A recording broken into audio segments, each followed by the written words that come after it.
에스더 2장.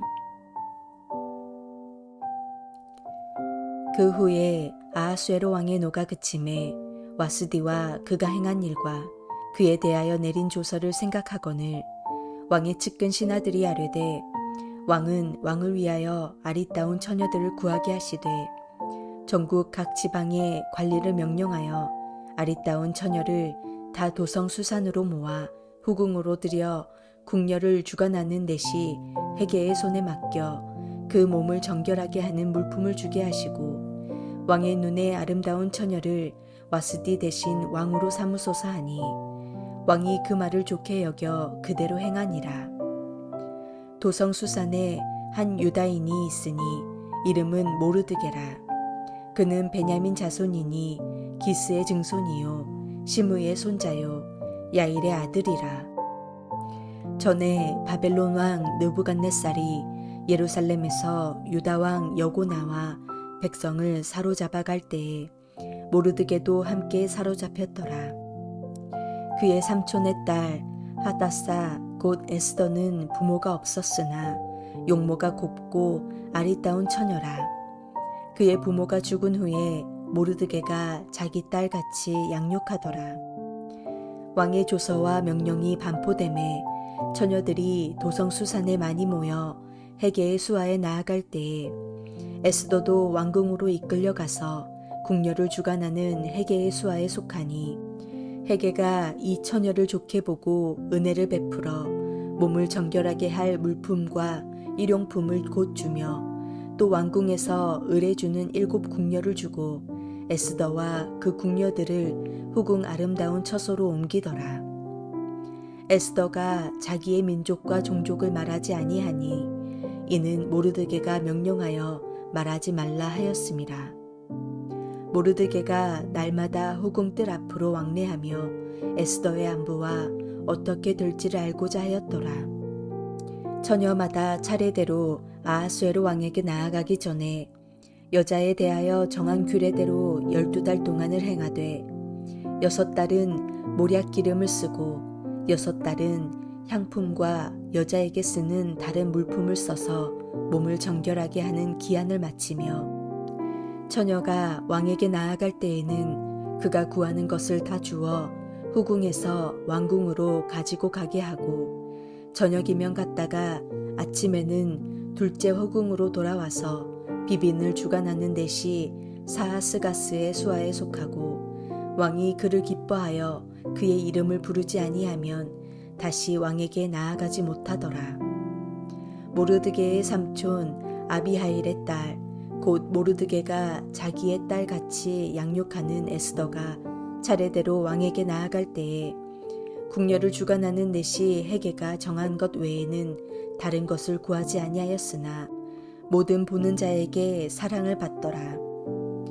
아하수로 왕의 제7년 10월 곧 뎃배월에 에스더가 왕궁에 인도되어 들어가서 왕 앞에 나가니 왕이 모든 여자보다 에스더를 더 사랑하므로 그가 모든 처녀보다 왕 앞에 더 은총을 얻은지라.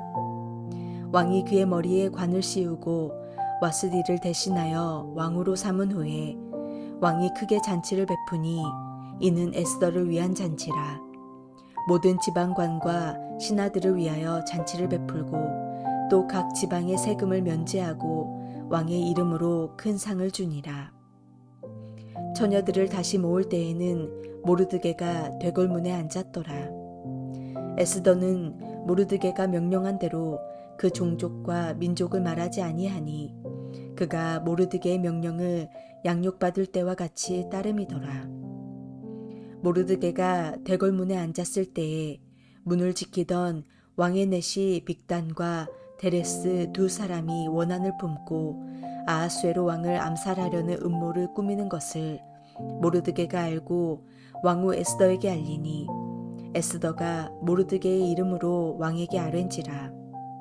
조사하여 실증을 얻었으므로 2 사람을 나무에 달고 그 일을 왕 앞에서 궁중 일기에 기록하니라. 아하수에로 왕이 왕비를 폐회시킨 사건은 술이 취한 상태에서 순간적인 감정을 이기지 못하여 시작된 비극이었습니다.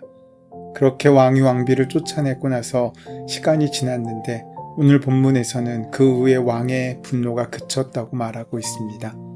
그러나 아무 일 없이 시간이 지난 후에 왕의 분노가 풀렸다는 것은 아닙니다. 왕비를 폐위시키고 나서 벌써 3, 4년의 세월이 흘렀습니다. 그리고 그동안 아하수에로 왕은 그리스 정벌을 나섰다가 돌아왔습니다. 아하수에로 왕은 그의 아버지 다리우스 1세가 이루지 못했던 그리스 정복이라는 과업을 달성하기 위해 온 나라의 귀족들과 방백들을 불러 모았고 큰 잔치를 하며 준비를 했지 않습니까?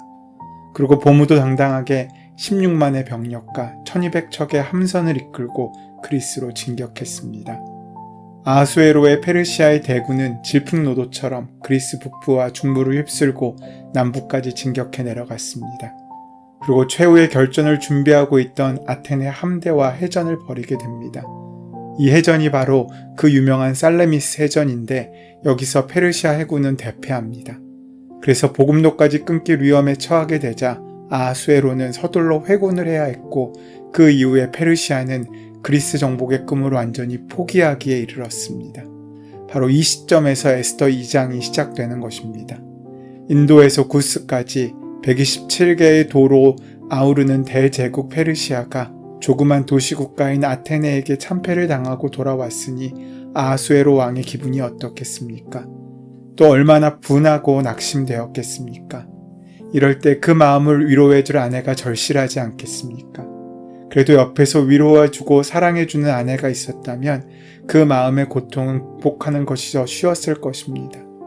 그래서 부부를 서로의 인생의 동반자라고 하지 않습니까? 동반자란 함께 길을 걷는 사람을 의미합니다. 인생이라는 길을 걷다 보면 평탄하고 행복한 순간도 있지만 고통스럽고 슬픈 때도 있습니다. 기쁠 때 함께 가다가 괴로울 때는 같이 못 가겠다고 하는 것은 동반자가 아닙니다. 기쁠 때 함께 기뻐하고 슬플 때 함께 슬퍼하며 행복과 괴로움도 함께 나누는 것이 부부입니다. 시간이 흐르자 아하수에로 왕은 폐위된 왕후 와스티를 더욱 그리워하게 된 것입니다. 왕후에게 한 일이 너무나 성급하고 가혹했다는 사실을 깨닫고 후회하고 있는지도 모릅니다. 이때 신하들은 왕에게 아름다운 처녀를 골라 새 왕후로 삼으라고 권합니다. 와스티가 복귀하게 되면 자신들이 무사하지 못할 것이라고 생각한 듯합니다. 이때 신분의 높고 낮음에 상관없이 모든 집안의 처녀에게 왕후가 될 기회를 주는 것은 매우 이례적인 일이었습니다. 이로써 포로 출신인 유다인 에스더가 왕후 자리에 오를 수 있는 기회를 얻게 된 것입니다. 신하들이 제안해서 새로운 왕후의 간택의 장이 열렸지만 그 배후에는 하나님이 계셨습니다. 하나님은 하나님의 뜻을 이루시기 위해서 인간의 모든 계획과 상황을 총체적으로 사용하시는 것입니다. 그리고 드디어 에스더가 등장합니다. 모르드게는 100여 년 전에 유다에서 포로로 끌려온 베냐민 지파 기스의 증손자로 고레스 왕이 유다인의 귀양을 허락했을 때 돌아가지 않고 바벨론에 남았습니다. 모르드게와 에스더는 나이 차이가 많이 나는 사촌입니다. 에스더의 부모가 일찍 죽자 모르드게는 에스더를 딸처럼 길렀습니다. 모르드게는 왕후 후보로 궁에 들어가는 에스더에게 유다 민족임을 밝히지 말라고 조언합니다. 페르시아 사람들이 이민족과의 결혼하는 것을 관습적으로 꺼리고 특히 유일시 신앙을 갖고 있는 유다 사람들을 반기지 않았기 때문일 것입니다. 에스더가 바사의 귀족 출신이 아닌 것도 왕후 간택을 주관하는 헤게의 호의를 얻은 것은 하나님의 개입하심이 있었다는 또 다른 증거입니다. 하나님께서는 오랜 세월 동안 이방 땅에서 살고 있던 하나님의 백성을 잊지 않으신 것입니다. 오늘 본문을 보면 새로운 왕비를 선정하는 작업이 시작됨을 우리는 볼 수 있습니다. 에스더의 후견인이자 사촌인 모르드게가 에스더를 왕비로 만들기 위해 어떤 역할을 한 것인지 아니면 그녀의 용모가 수려해서 우연히 뽑힌 것인지는 알 수 없습니다. 다만 에스더에게 왕후가 될 기회가 생긴 셈이었습니다. 왕비 후보가 된 처녀들은 왕 앞에 나가기 위해 12달이나 준비합니다.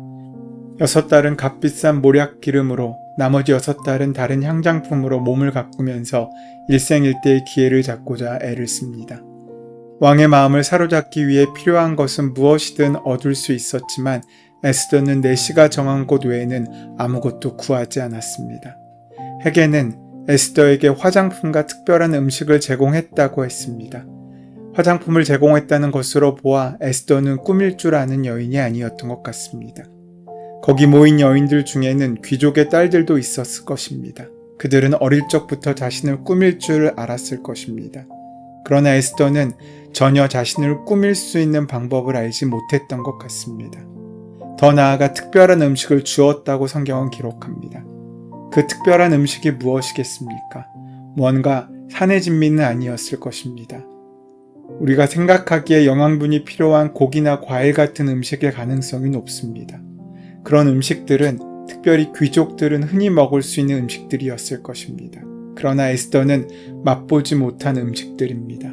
한마디로 보면 에스더가 가난했다는 것을 유추할 수 있습니다. 오늘 본문을 통해 상상할 수 있는 에스더의 이야기를 우리가 함께 나눠 볼 수 있습니다. 그녀는 무척 가난해서 좋은 것을 먹어본 적도 없고 자신을 꾸밀 줄도 모르는 여인이었을 것입니다.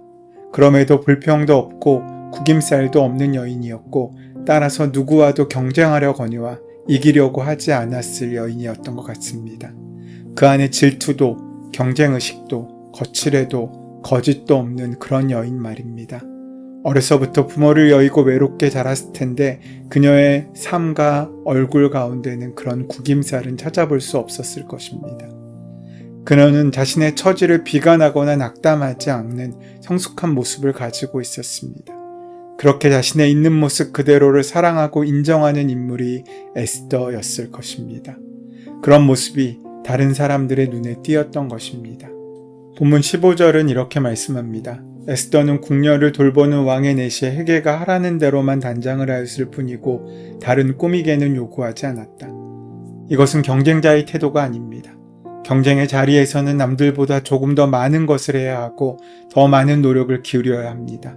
기본만에서는 경쟁에서 이길 수 없습니다. 얼마나 더 많은 것을 해내느냐에 따라서 경쟁에서 우위를 점할 수 있는 것입니다. 하지만 에스더는 그런 태도를 갖고 있지 않았습니다. 아마도 시간이 흐르면서 그녀는 왕후의 자리가 점점 가까이 보였을 것입니다. 한 사람 한 사람 떨어지고 자신은 한 계단 한 계단 오르면서 욕심도 자라나는 것이 모든 사람들의 인지상정입니다. 그런데 에스더가 처음이나 나중이나 별 흔들림 없이 그 첫모습을 지키고 있음을 우리는 알 수 있습니다. 이는 그녀의 목표가 왕후가 아니었다는 것을 반증하는지도 모릅니다. 그렇다면 그녀의 목표가 무엇이겠습니까? 20절 말씀은 이렇게 말씀하고 있습니다. 에스더는 모르드게의 스라에 있을 때에도 모르드게가 하는 말은 늘 그대로 지켰다. 이 구절로 알 수 있는 것은 그녀는 순종의 사람이었다는 것입니다. 그렇다면 모르드게는 그녀에게 무엇을 가르쳤습니까? 모르드게의 성품을 성경은 불의에 당당히 맞서는 사람으로 기록하고 있습니다. 그는 길이 아니면 가지 않는 사람이었습니다. 자신의 목숨보다 정의가 더 중요했고 순간의 이익보다 진리가를 소중히 여기는 사람이었습니다. 그는 하나님을 섬기는 사람으로 권력자 앞에서 절하지도 않았습니다. 그런 모르드게가 에스더에게 무엇을 가르쳤겠습니까? 당장 눈앞에 보이는 이익이나 권력에 자신을 던지지 말라고 우리의 삶을 주관하시는 하나님의 뜻에 합당한 삶을 살기 위해서 때로는 늦고 때로는 돌아가는 길이라고 할지라도 그 길을 성실히 걸으라고 가르쳤지 않겠습니까? 상황이 수시로 변해도 자신의 중심을 잃지 말라고 눈에 보이는 유혹에도 자신의 길을 가라고 가르치지 않았겠습니까? 사랑하는 여러분, 우리는 우리의 눈앞의 이익을 쫓고자 너무 쉽게 삶의 방향을 바꾸고 있지는 않습니까? 오히려 주님께서 가라고 하는 그 길을 때로는 벗어나 길을 잃고 있지는 않습니까? 하나님께서는 우리가 하나님만을 바라보며 우리의 삶을 살기를 원하십니다. 세상의 환경이 나를 흔들지 못하고 나의 믿음이 오히려 흔들리는 세상 가운데 바른 길을 걷게 만들 수 있음을 우리가 온전히 믿어야 합니다. 나의 믿음이 세상을 만드는 것이지 세상이 나의 믿음을 만드는 것이 아님을 우리는 다짐할 수 있어야 한다는 것입니다. 그렇게 에스더는 아하수에로 왕의 왕비가 됩니다. 왕은 에스더를 왕으로 삼은 후 세금을 면제해주는 등 백성들에게 여러 가지 혜택을 베풉니다. 에스더의 왕후의 등극이 나라 전체를 새롭게 하는 계기가 되었다고 볼 수 있습니다. 한편 왕궁의 문지기였던 모르드게는 원한을 품은 내시들이 왕을 암살하려는 음모를 알게 되어 에스더에게 알립니다. 그것은 에스더로 하여금 왕에게 더욱 총애를 받도록 하기 위해서였을 것입니다. 에스더는 암살 음모를 모르드게의 이름으로 왕에게 알리고 반역을 꾀한 사람들이 처형됩니다. 모르드게 덕분에 왕이 목숨을 건진 이 일은 궁중 일기에 기록되어 훗날 보상을 받습니다. 믿음의 사람이 세워진 곳에는 회복과 축복이 경험되게 되어 있다는 것을 보여주는 증거입니다. 오늘 우리의 삶 가운데도 하나님의 섭리를 따라 길을 잃거나 방황하지 않고 그 길을 정진하여 나아갈 수 있는 은혜가 함께 하시기를 소원하고 축원합니다. 은혜의 주님, 당신의 백성을 구원하시기 위해 쉼없이 일하시는 하나님의 손길이 우리의 삶 위에 위로와 힘이 됨을 고백합니다. 비록 보이지 않아도 당신의 자녀를 도우시는 주님의 강한 손을 의지하며 낙심하지 않고 담대한 믿음으로 살아가는 하루가 될 수 있도록 인도하여 주시옵소서. 예수님의 이름으로 기도드립니다. 아멘. 이제 오늘 우리에게 허락하신 말씀이 나에게 주시는 말씀으로 만나지기 위하여 함께 본문의 말씀을 묵상하시고 기도하시는 시간 가지도록 하겠습니다. 함께 기도합니다.